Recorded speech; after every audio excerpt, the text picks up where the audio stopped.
Today, merchants need data to understand their customers, make better business decisions, and optimize their marketing ROI. But how can brands take advantage of loyalty data in an easy and fast way? At Spoonity, we have designed a powerful tool that allows loyalty analysts and rewards program managers to view key data at a glance. Customer analytics shows loyalty experts the essential metrics they need to take the pulse of their loyal customers. Questions like, how much has the lifetime value changed this month, can now be answered with just one click, quickly and intuitively.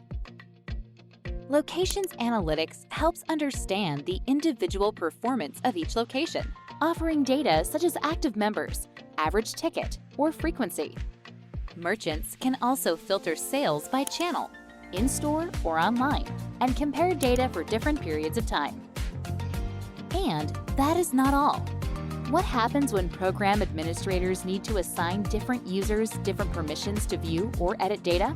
The new Roles feature allows you to assign custom permissions to team members and external coaches. Start using these new features today and continue to turn your loyal customers into brand ambassadors in a smarter and easier way. Spoonity, the future of loyalty.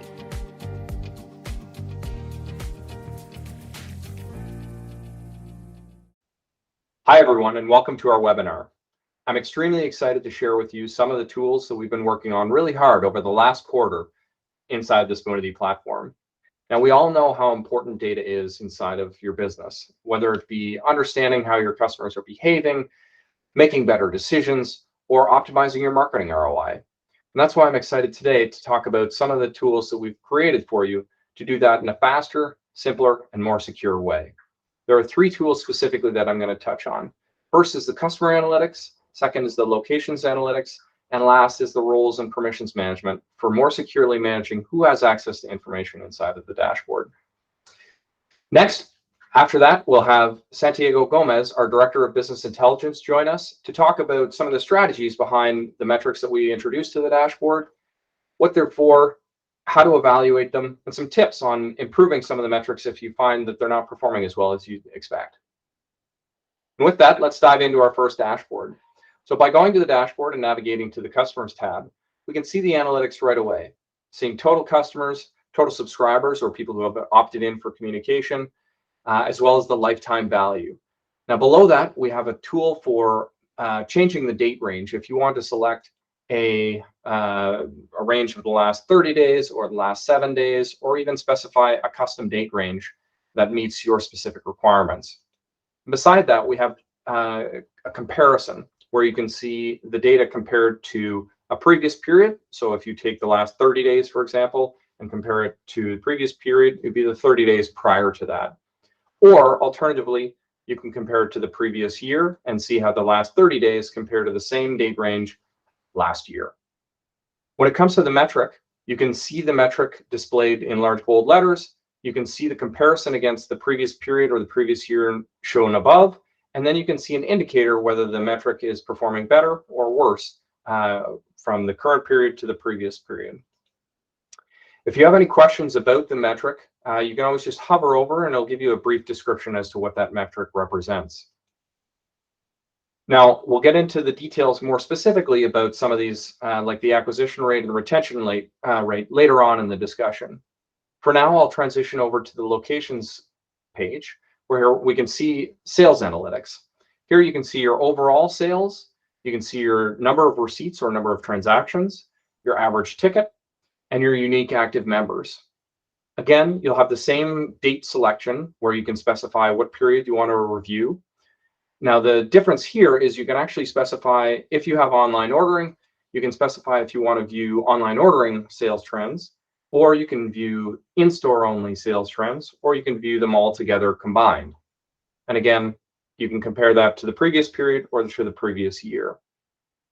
Below the general metrics or the overall cumulative metrics, we also have the information for each individual store where you can see sales, receipts, active members, and so on. This is a great opportunity to see how your top stores are performing and maybe some of the stores that need some improvement. and gives you a quick snapshot to see the differences between the two and where you may need to focus some efforts. Now, for our next dashboard, I'm really excited to talk about some of the features that we've introduced that control who has access to information inside the dashboard. We frequently get requests from merchants asking for the ability to share the dashboard with others without necessarily giving them access to everything. And that's why we introduced a new roles management tool, where you can come in and you can specify a new custom role that defines what that user has access to, or what that group of users has access to. And you can do that at a very granular level, specifying who can view, edit, manage, add, send, delete, all that information for each of the individual modules. So if I scroll through, I can see things like campaigns or customer information, API keys, POSs. All of these things can be specified on a very granular level. And then once you've created that role, you can add users to it so that they can only access that information. It's a very powerful tool and should allow you to have control over what people see and what they don't see. And with that, we've introduced 3 new dashboards that give you the ability to view insights into your customers, into your location sales, and the ability to control who has access to different information inside of your dashboard. Super excited about these tools and love to get your feedback on them. Next, we'll talk about tips and tricks about how to use this information to drive better performance inside of your program. All right, for everyone watching, I'm very excited to introduce Santiago Gomez. He's an expert in business intelligence with over 15 years of experience, and he joined us in 2018 as our Director of Business Intelligence to help us shape our data and provide it in meaningful ways to our customers. So I'm very excited to welcome Santiago to describe some of the logic behind the metrics that have been produced here today. Welcome, Santiago. Thank you, Max, and I'm glad to be here to start explaining what we have for our customers. Great. So let's dive right in. Any metric has a strategy behind it to understand kind of what the thinking is, and I'd love to hear how you approach this. Yeah, basically, this behind everything in a company is a process. We are now able to measure that customer management process that basically is related to the customer database. For that, it's in a loop, always starting with the acquisition. This means when you have new registration, new customers, that is acquisition. And then you want to retain those customers, trying to keep buying every year and make the active database grow. And for that, you want to generate satisfaction. That means that these customers are happy with what you offer, and that happiness leaks into loyalty. This means that when you generate the loyalty, these are the ambassadors of your brand, people that are willing to recommend to someone else about the products or services you have. And the highest loyalty members always has higher average tickets, higher frequency average, and that means that that generates profitability, because having a lot of people buying a lot, it will translate in money.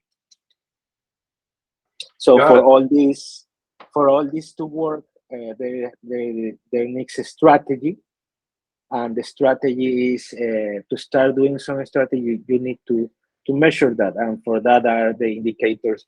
We provide the needed indicators to start working some strategies around. Right. Now, I've already shown the viewers some of the metrics, and I'd love to take a moment here and dive in to those metrics and just get a bit more of a rich color or description as to what each of those are. Yeah, basically we have 9 essential metrics to start working some strategies. For example, we have new customers. The new customers are the number of people that has a dual registration in the last 12 months, basically, and do a purchase. The new subscribers are those customers in that registration get the authorization for being contacted by email or by telephone. Basically, this is the opt-in, and basically this is very important for marketing campaigns. And also we have the active customers, that is the sum of the new customer plus the registered customers. Here in the you can see how much people are active.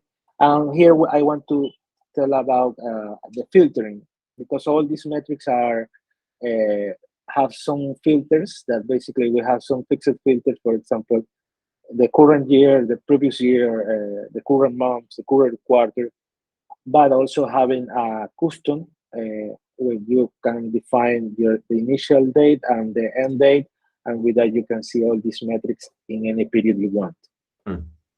The retained customers are those customers that do a registration previous the last 12 months and start a kit buying today. For example, so a customer that buy in 2017 or 2018 that's still buying in 2022. That is a retained customer. A lost customer is a customer that basically stopped buying 1 year ago, exactly 1 year ago. The last purchase was 1 year ago. Basically today is inactive. That's a lost customer. This gives you the exact numbers or what is happening with your database, but the most important one are the rates. The acquisition rate, for example, is let you know how much of your database is come from the acquisition of the new registrations. And for that, basically, is the new customers divided by active customers. We have the retention rate, basically is taking the retained customers divided by active customers, and this let you know how much of your database is composed by the retained customers. The churn rate, it takes the lost customers divided by active customers, and this tells you how much of your database represents the loss of customers. And we have the lifetime value. The lifetime value is basically taking all the purchase per year and all the registrations per year, and having with that you have a value that tells you how much each customers of your database is worth. Got it. Okay. And for those who are watching, there's a lot of information coming at you right now. You can also hover over any of the metrics in the dashboard, and it will tell you just exactly what Santiago's described here. So it'll give you the calculation of how these ratios are formulated, or what the difference is between a new customer and a subscriber, for example. Now, Santiago, I wanted to ask a little bit about the lifetime value. Can you tell me a little bit about how somebody would use that? What does that look like in terms of value? Yeah, the lifetime value is usually is a tool for to know how much your brand worth. That means, for example, if you have 1,000 customers, 1,000 users, and you have a lifetime value of 100, that means that your database worth 100,000. And basically, with this, you can when you are positioning your brand, this is an very important indicator to tell, hey, my brand is very powerful because it's worth this.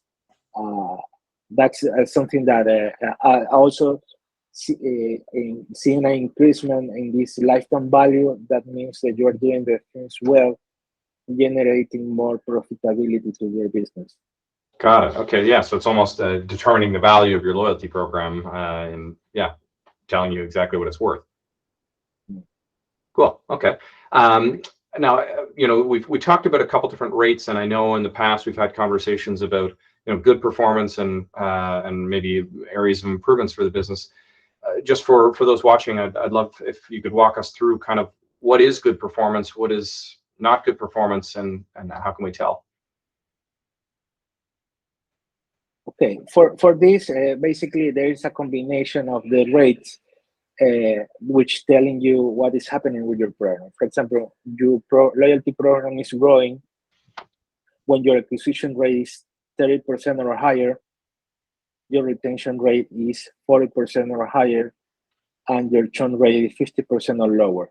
When you have this combination, this means that all your strategies are working pretty well. That generates growing, and basically this is the state you want to be every time in growing. Right. Then is a yellow flag where it's the stable. This is not bad, but maybe you need some improvement. And this happens when the acquisition rate is between 11% and 29%. The retention rate is between 31% and 39%. And the churn rate is between 51% and 59%. And this means basically you need to do some improvement to achieve the growing state. And finally, we have the loyalty program shrinking.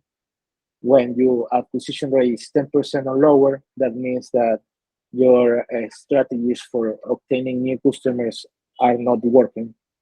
The retention rate is 30% or lower. This means that your retention strategy is not working. And the churn rate is 60% or higher. This means basically you are losing new customers as well as the retained customers in pretty high numbers. Got it. Okay, so now if I'm in my dashboard, I'm just thinking, on behalf of the customer, I come in, I check out the dashboard, I see that maybe my program is relatively stable or growing, but there's maybe one metric that's not performing well. What are some of the things that I can do if I see one of the metrics is showing that my program is shrinking, for example? Okay, well, for example, for that we have some best practices, some recommendations we can give you. For example, if your loyalty program is shrinking, you need to do something to improve the churn rate, because that is where you are failing. And for reduce the churn rate, you need to create a reactivation strategy, a reactivation campaign. Focus on those people that you want to reactivate. Which ones? For example, each loyalty program has tiers, has levels. Always take the higher level. For example, you have bronze, silver, and gold. You want to focus on first at all to reactivate those that are in gold but are inactive. And basically, all those are pretty valuable customers that spend a lot of money to be in gold. That means this customer already know your product, already know your services, and you want to try to reactivate them. For that, we recommend to include a special reward for welcome back. This is going to unleash the usual behavior of this customer, because it's more easy and more cheap to do a reactivation than an acquisition. That is always a rule of marketing. Right. For example, if you want to do an improvement in the acquisition rate, for that, basically, supposedly when you are starting your loyalty program, you need to have all the benefits of the loyalty program, how to do a registration, how to use it on every purchase. All this information has to be in your webpage, your website, in Facebook, in Instagram, all your social media accounts. Also, a key part of the success is the training of the store staff. Basically, this person has to know everything about the loyalty program, all the benefits, how to do a support for a customer that doesn't know how to do a registration, stuff like that. All about promotions, all that stuff. The staff has this first contact with the final consumer on one-on-one, and it's very this contact is very powerful because has this possibility to unleash some new registrations, to increase the visits, all that stuff. Also, a welcome reward is very having, you are acquiring new data, you have a verified email, a verified phone number. That's Spoonity give you that data that is verified. Also, you can collect additional data of demographics like gender, city, or that people live. So basically, with this, you are acquiring information that give you capability to do marketing campaigns later. So basically, doing an investment here for these new registrations with these promotions. Also, if you want to improve the retention rate, basically also you need to create a monthly basis campaign for managing the retention. For this, we again recommend to create a reward that has that engagement on the campaign. For example, if you have average visit of 2 visits per week, on this with this strategy, you want to create and generate an additional visit per week. That means three visits per week. So basically, this promotion needs to push in that way, because the retention is a very important thing to achieve when you have a loyalty program. And again, the personal from the story is essential here, because not only work when the loyalty program is starting. After years after the loyalty program exists, these people needs to still having those skills, still know about the loyalty program, and do a recall, a reminder for the consumer to use it. Always asking, do you have the loyalty program? Okay, do you have it? Use it for gain benefits and stuff like that, because this again, the contact, the one-on-one is the most powerful one, because that generates more sales. Right. Great. Okay, so those are some great strategies. I mean, to me, what stands out is really focusing on staff training and making sure that staff are familiar with the program, engaging with customers, be it new customers and bringing them into the program, or encouraging existing customers to continue to use it for every transaction. And then in terms of the churn, it sounds a lot like there's really an emphasis on focused campaigns with incentives to bring customers back who maybe haven't visited in the last 90 days or are a lost customer. Yeah, those are some wonderful strategies. Thank you for sharing those, Santiago, and thank you for taking us through each of the different metrics and helping us understand the strategy behind what's been displayed, and how how a merchant can use that information to make their program either more successful if it's already growing, or address some challenges that may be coming through as they're reviewing some of the trends in their program. Thank you, Max, for the opportunity. I'm wondering what our customers can do with these tools. For sure. No, and we look forward to supporting anyone who'd like to get more information about this. Feel free to reach out. Happy to support you through your different initiatives. And thank you again for everyone who joined.